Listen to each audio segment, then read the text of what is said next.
Neighboruma, hoy les voy a compartir mi experiencia siendo una persona no binaria perteneciente a un pueblo originario que es birrárica. Tal cual, no existe una manera de nombrar a las personas que somos no binarias y es una tarea que me tiene muy ocupada y preocupada porque sí tiene que haber una manera de nombrarlos. Yo platicaba con un amigo porque Uka es mujer, Uki es hombre, Uke, me decía mi amigo, y yo, claro que no, creo que hay un término más propio. Una de las ventajas que nos da nuestro lenguaje birrárica es que es un lenguaje muy incluyente y eso me encanta muchísimo.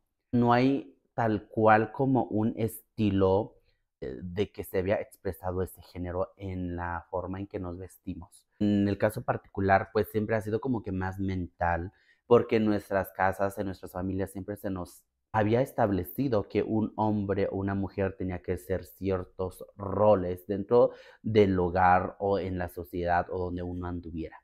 A mí me ha liberado muchísimo a conectarme conmigo misma, a decir, ¿te acuerdas, Jovis, cuando estabas más chiquito y no te sentías encajada o en la fila de los niños o niñas? Es que yo quiero mi propia fila. La verdad se siente muy bonito al pensar que yo no estaba loca, que yo estaba bien y que actualmente no soy la única siendo una persona no binaria en el mundo.